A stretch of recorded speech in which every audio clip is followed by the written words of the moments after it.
রামনাথপুর গ্রামে শীতকাল তখন চরমে। বাতাস ছিল ঠান্ডা, আর অবিরাম বৃষ্টি সবকিছু কাদায় পরিণত করেছিল। একই গ্রামে বাস করত লালন নামে এক দরিদ্র ব্যক্তি। লালনের পরিবার ঠান্ডা আর বৃষ্টিতে ভীষণ কষ্ট পাচ্ছিল। তাদের কাছে মারাত্মক ঠান্ডা আর বৃষ্টি থেকে মুক্তি পাওয়ার কোনো উপায় ছিল না। একই গ্রামে এক ধনী জমিদার বাস করত, যে অত্যন্ত লোভী ও ধূর্ত ছিল। একদিন ব্যবসার জন্য শহরে ভ্রমণ করার সময় সে ক্লান্ত হয়ে পড়ে এবং একটি গাছের নিচে বিশ্রাম নেওয়ার সিদ্ধান্ত নেয়। যাত্রার সময় তার সোনার মুদ্রাভর্তি মূল্যবান ব্যাগটি কোথাও পড়ে যায়। সে ঘণ্টার পর ঘণ্টা তার ব্যাগটি খুঁজতে থাকে, কিন্তু খুঁজে পায় না। তাই সে গ্রামে ঘোষণা করার সিদ্ধান্ত নেয়, শোনো শোনো রামনাথপুরের মানুষ, আমার কথা মনোযোগ দিয়ে শোনো। জমিদার ভানুপ্রতাপের সোনার মুদ্রা ভর্তি ব্যাগটি হারিয়ে গেছে। যে গ্রামবাসী সোনার মুদ্রার ব্যাগটি খুঁজে পাবে, তার কাছে নিয়ে আসবে, তাকে 15টি সোনার মুদ্রা পুরস্কৃত করা হবে। এই ঠান্ডার বৃষ্টিতে তোমার ভাগ্য পরীক্ষা করে দেখো। এই জমিদার কি মনে করে আমরা বোকা? এই মারাত্মক ঠান্ডা আর বৃষ্টির মধ্যে আমরা তার সোনার মুদ্রার ব্যাগটি খুঁজব? আর যদি কোনো গ্রামবাসী ব্যাগটি খুঁজে পেয়ে ব্যবসায়ীকে দেয়, তবুও সে তাকে একটি সোনার মুদ্রাও দেবে না। এই সবই সেই লোভী লোকটির কৌশল। আমি তো খুঁজব না ভাই, বাসায় গিয়ে কম্বলের নিচে থাকব। তুমি ঠিক বলেছ ভাই। যদি আমি তার ব্যাগ খুঁজে পাই, তাহলে কাউকে জানাবো না। আমি আমার ব্যাগ গুছিয়ে অন্য শহরে চলে যাব। পুরো 2 দিন কেটে গেল, কিন্তু বণিকের সোনার মুদ্রার ব্যাগটি পাওয়া গেল না। সে ঘোষককে বলল, আমার ওই ব্যাগটি আমার জীবনের উপার্জন, আমার কঠোর পরিশ্রমের ফসল। আমি বছরের পর বছর ধরে দিন রাত পরিশ্রম করেছি কেবল সেই সোনার মুদ্রা অর্জনের জন্য। আমার মনে হয় না এই ঠান্ডা এবং বৃষ্টিতে কেউ আমার ব্যাগটি খুঁজে বের করার চেষ্টা করবে। যদি কেউ ব্যাগটি খুঁজে পায় এবং সৎভাবে তা ফেরত দেয়, আমি তাদের কঠোর পরিশ্রমের জন্য একটি সোনার মুদ্রা দেব। কিন্তু যদি কেউ প্রতারণা করার চেষ্টা করে, আমি তাদের রেহাই দেব না। হ্যাঁ জমিদার, চিন্তা করবেন না, আপনি অবশ্যই আপনার ব্যাগটি খুঁজে পাবেন। আমি সারা গ্রামে গুপ্তচর পাঠাবো। কেউ ব্যাগটি খুঁজে পেলেই তারা তাৎক্ষণিকভাবে আমাদের খবর দেবে। এদিকে লালনের স্ত্রী লতা তার প্রতিবেশী লক্ষ্মীর সাথে তার বাড়ির বাইরে বসেছিল। লতা, এবারের ঠান্ডা এবং বৃষ্টি তো দেখি সবকিছু নিয়েই ছাড়বে। আমি জীবনে কখনো এত ঠান্ডা আর বৃষ্টি দেখিনি। আমার ঘরে এক কণাও খাবার অবশিষ্ট নেই, আর আমার বাচ্চারা ক্ষুধার্ত। আমার এই গ্রাম ছেড়ে অন্য কোথাও চলে যাওয়ার ইচ্ছে করছে। লক্ষ্মী, আমার কষ্ট তোমার চেয়ে কম না। এই ঠান্ডা আর বৃষ্টিতে দিনও কাটে না, রাতও কাটে না। লালনও দিনরাত মাঠে কাজ করে, কিন্তু ভালো কিছু আয় করতে পারে না। শুধু টেনে টুনে ঘর চলে আর কি। হ্যাঁ লতা, তুমি ঠিক বলেছ। আমার স্বামীও সারাদিন কাজ করে, কিন্তু সে যা আয় করে তা আমাদের সংসার চালানোর জন্য যথেষ্ট নয়। আমি ভাবছি, আমাদের জীবন কি সবসময় এমনই থাকবে?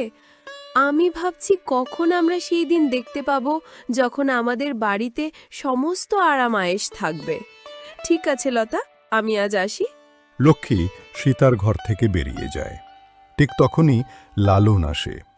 লতা তার স্বামীকে বলে, এই ঠান্ডা আর বৃষ্টি আমার ধৈর্য ভেঙে দিয়েছে। প্রতিদিন এই ঠান্ডা আর বৃষ্টিতে তোমাকে মাঠে ভিজতে দেখে আমার হৃদয় ভেঙে যায়। তোমার কঠোর পরিশ্রম দিয়ে দিনে দুবেলা খাবার জোগাড় হয় না। তুমি কেন তোমার কাজের মজুরি বাড়াও না? তুমি ঠিক বলেছ লতা, এখন আর এই মজুরিতে চলবে না। আমি কাল থেকে আমার মজুরি দ্বিগুণ করব। একদিনে কাজের জন্য 2 মুদ্রা তো পাওয়ার কথা, এটা তো আবার ন্যায্য মজুরি। দুজনে কথা বলছিল, এমন সময় গ্রামের মাদবর লালনে বাড়িতে এসে বলল, লালন, ক্ষেতগুলো পানিতে তলিয়ে যাচ্ছে, সব কাদা কাদা হয়ে গেছে। খেতে যাও এবং জল সেচের ব্যবস্থা করো। আমি কয়েকদিনের জন্য চলে যাচ্ছি।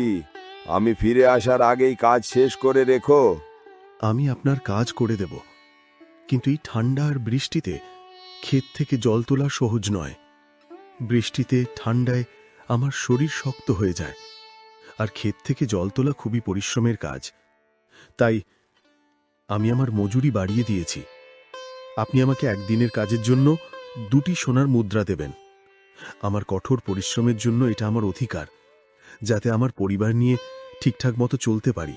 2টি সোনার মুদ্রা? এটা কি রসিকতা লালন? তুমি কি পাগল হয়ে গেছো?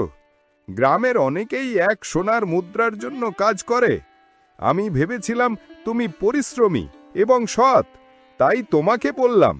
কিন্তু তুমি দেখি মজুরি বাড়িয়ে দিলে। কেউ তোমাকে একদিনের মজুরির জন্য 2টি সোনার মুদ্রা দেবে না। তুমি ক্ষুধায় মারা যাবে। মাধবর এই কথা বলে ঠাট্টা করে চলে যায়। রামমু দুঃখের সাথে সীতাকে বলে, লতা, তুমি কি দেখেছ আমার কঠোর পরিশ্রমের মূল্য শুনে মাতবর বিরক্ত হয়ে গেল। আমি দিন রাত ভিজে ভিজে কাজ করি, তবু আমার কাজের কোনো মূল্য নেই। মাঝে মাঝে আমার মনে হয় আমার সততা এই গ্রামে আমার সবচেয়ে বড় দুর্বলতা।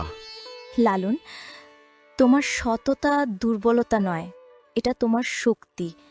এই ঠান্ডা এবং বৃষ্টিতে তোমাকে কাজ করতে দেখে আমার একটুও ভালো লাগে না। সারাদিন তুমি আমাদের জন্য এত কষ্ট করো, আর আমি কিছুই করতে পারি না। চিন্তা করো না, আমি তোমার সাথে আছি। লতা, তোমার পাশে থাকাই আমার শক্তি।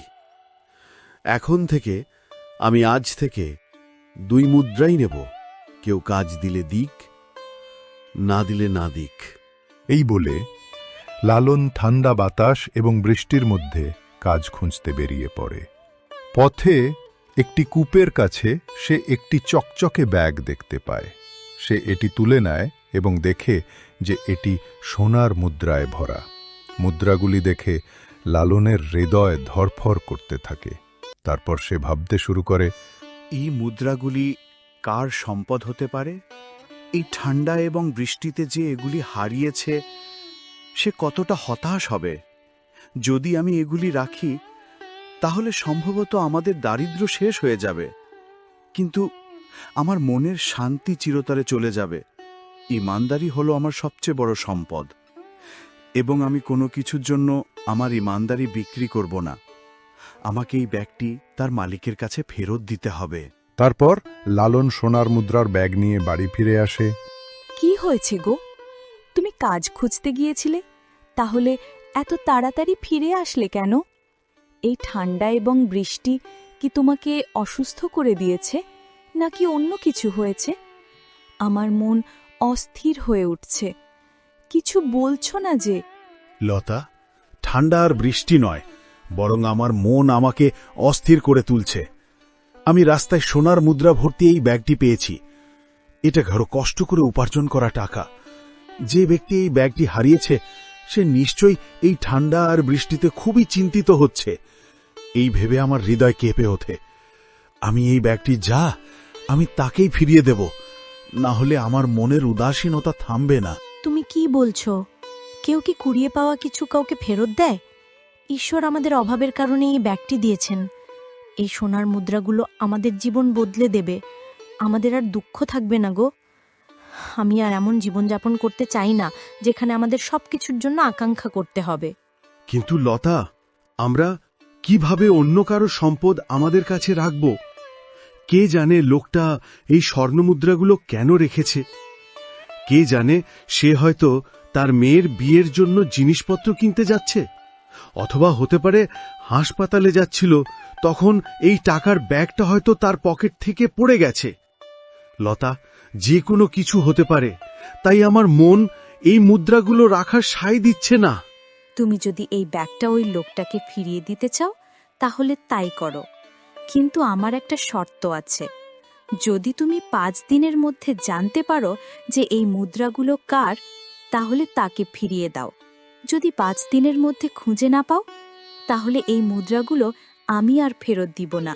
ঠিক আছে লতা, আমি 5 দিন অপেক্ষা করব। যদি আমি এই মুদ্রাগুলোর মালিককে খুঁজে পাই, তাহলে আমি তাকে এগুলো ফিরিয়ে দেব। যদি না পাই, তাহলে তুমি তোমার ইচ্ছা মতো যা মন চায় করো। তার স্ত্রীর কথা মতো লালন 5 দিন অপেক্ষা করে। এদিকে গ্রামের কেউ জমিদারের ব্যাগ খুঁজতে যায় না। এতে জমিদার খুব বিরক্ত হয়। তারপর সে ঘোষক ডেকে বলে, এটা কি নাটক? তুমি কি গ্রামে ঠিকমতো ঘোষণা করনি? এই ঠান্ডার বৃষ্টিতে কেউ আমার ব্যাগ ফেরত দিতে আসেনি কেন? নাকি কেউ খোঁজার চেষ্টাও করেনি? নাকি কেউ ব্যাগটি খুঁজে পেয়েছে এবং ফেরত দিতে চাচ্ছে না? যে কোনো মূল্যে আমার সেই সোনার মুদ্রার ব্যাগটি দরকার। যদি আমি এটি না পাই তাহলে আমি শেষ হয়ে যাব। এই ঠান্ডা আর বৃষ্টির মধ্যেও আমি গ্রামের প্রতিটি কোণে আমার ঢোল বাজাচ্ছি। আমি বলেছিলাম যে যে কেউ ব্যাগটি ফেরত দেবে তাকে পুরস্কার হিসেবে 15টি সোনার মুদ্রা দেওয়া হবে। এখনই কারো না কারো আসা উচিত ছিল। তুমি একটা কাজ করো, আবার ঘোষণা করো, আর এবার অর্ধেক মুদ্রা পুরস্কার হিসেবে ঘোষণা করো।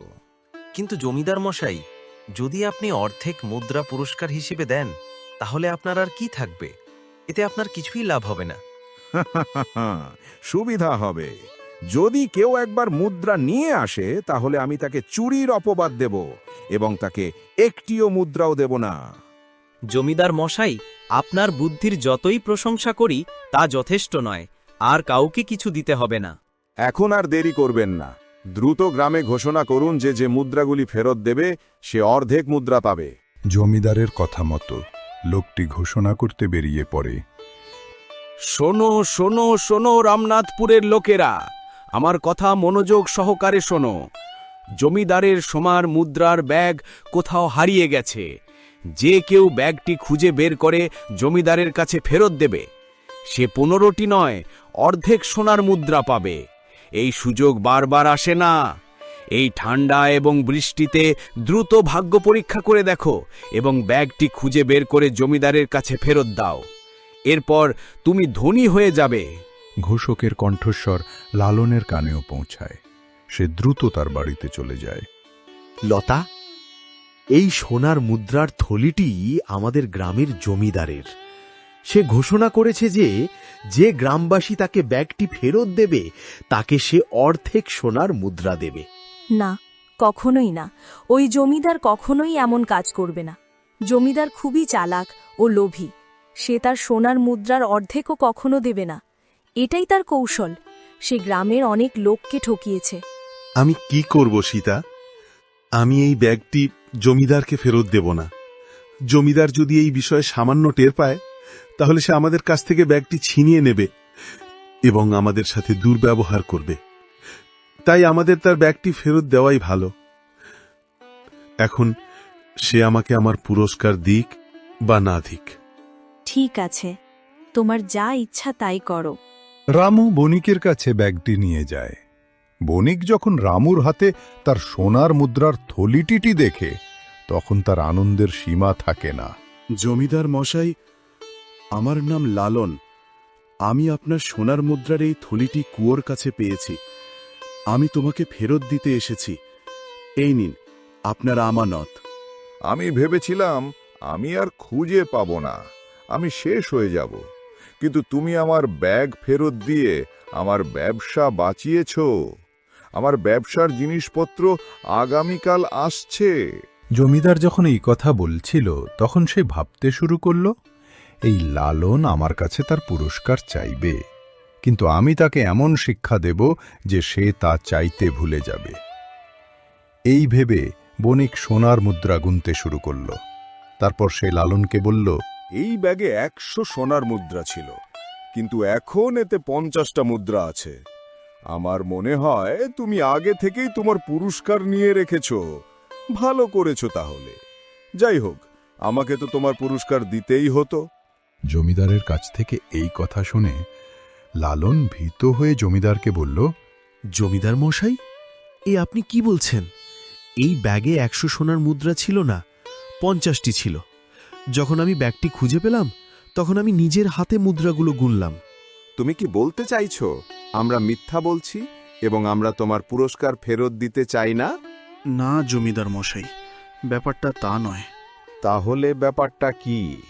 নাকি তুমি আমাকে ঠকিয়ে দ্বিগুণ পুরস্কার পেতে চাইছো? জমিদার মশাই, এ আপনি কি বলছেন? আমি এই ব্যাগ থেকে একটিও মুদ্রা নিইনি।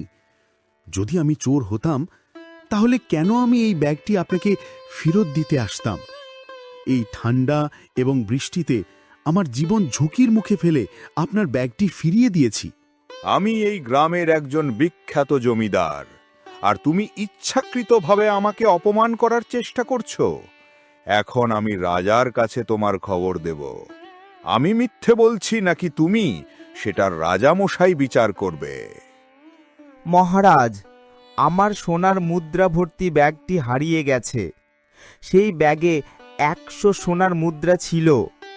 আমি ঘোষণা করেছিলাম যে যে কেউ ব্যাগটি খুঁজে পাবে এবং ফিরিয়ে দেবে তাকে অর্ধেক সোনার মুদ্রা দেওয়া হবে।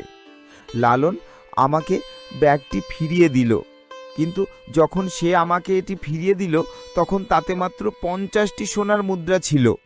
আর লালন বলল যে যখন সে ব্যাগটি খুঁজে পেল তখন তাতে মাত্র 50টিই ছিল। আমার ধারণা সে ব্যাগ থেকে 50টি মুদ্রা চুরি করেছে। এখন সে আমাকে অপমান করার চেষ্টা করছে। মহারাজ, কেবল আপনিই আমাদের পরিস্থিতি বিচার করতে পারেন। মহারাজ, দয়া করে আমার কথা শুনুন। আমি কূপের কাছেই ব্যাগটি পেয়েছি। আমি সাথে সাথেই জমিদারকে এটি ফিরিয়ে দিয়েছি। আমি কখনো কাউকে প্রতারণা করিনি।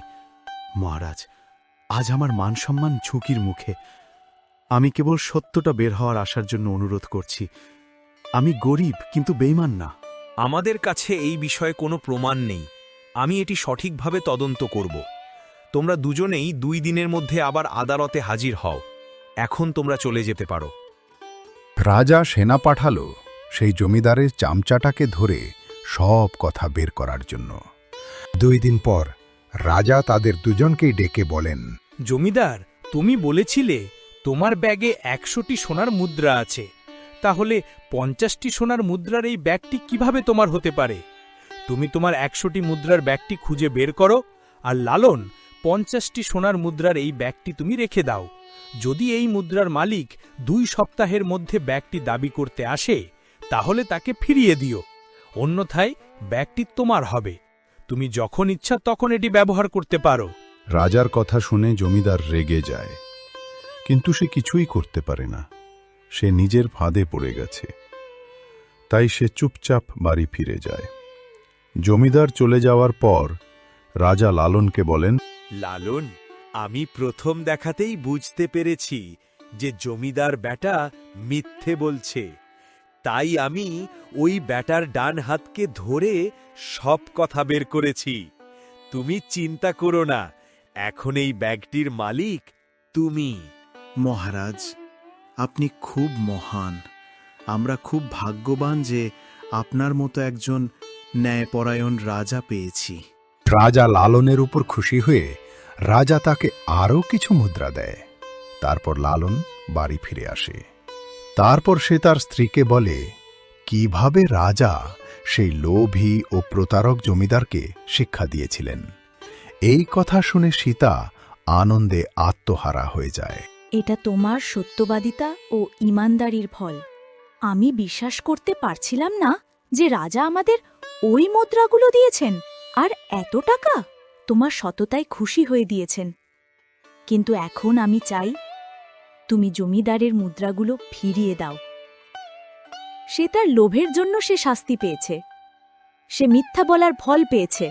এটা তার কষ্ট আর্জিত টাকা, তাই আমাদের তার টাকা তাকে ফেরত দেওয়া উচিত। লতা, তুমি আমার মনের কথা বলেছ। বণিক আমার সাথে অন্যায় করলেও আমরা তার মতো হতে পারব না। আমরা যদি তার ব্যাগটি রাখি তাহলে আমাদের সততার কি মূল্য থাকবে? আমি এটি ফেরত দেব। লালন ব্যাগটি নিয়ে জমিদারের কাছে যায়। লালনকে দেখে জমিদার রেগে যায়। তুমি এখন কি নিতে এসেছো লালন? তুমি তো আমার ব্যাগটি নিয়ে নিলে, এখন কি তুমি আমার জীবন নিতে এসেছো? আমি আপনার জীবন নিতে নয়, আপনার মুদ্রা ফেরত দিতে এসেছি। আমি চাই না যে আমার কারণে আপনি অন্যায়ের শিকার হন। এই নিন আপনার সোনার মুদ্রার ব্যাগটা। লালন, আজ তুমি আমার চোখ খুলে দিয়েছ। লোভে অন্ধ হয়ে আমি তোমার বিরুদ্ধে চুরির অভিযোগ এনেছি। সেই ব্যাগে 100টি মুদ্রা ছিল না। আমি তোমার মতো একজন ভালো এবং সৎ মানুষকে অপমান করার চেষ্টা করেছি। আমি দোষী লালন, দয়া করে আমাকে ক্ষমা করো। আজ আমি জানতে পেরেছি যে সততার মধ্যেই প্রকৃত সম্পদ নিহিত। জমিদার মশাই, আপনি আপনার ভুল বুঝতে পেরেছেন। এটাই আমার জন্য সবচেয়ে বড় পুরস্কার। মানুষ ভুল করে, কিন্তু যে ভুল সংশোধন করে সেই প্রকৃত মানুষ। এখন অন্য কারোর সাথে এমন করো না। বণিক তার ভুল বুঝতে পারে এবং সততার সাথে তার ব্যবসা পুনরায় শুরু করে। আর লালন তার স্ত্রী সীতার সাথে সুখী জীবনযাপন শুরু করে।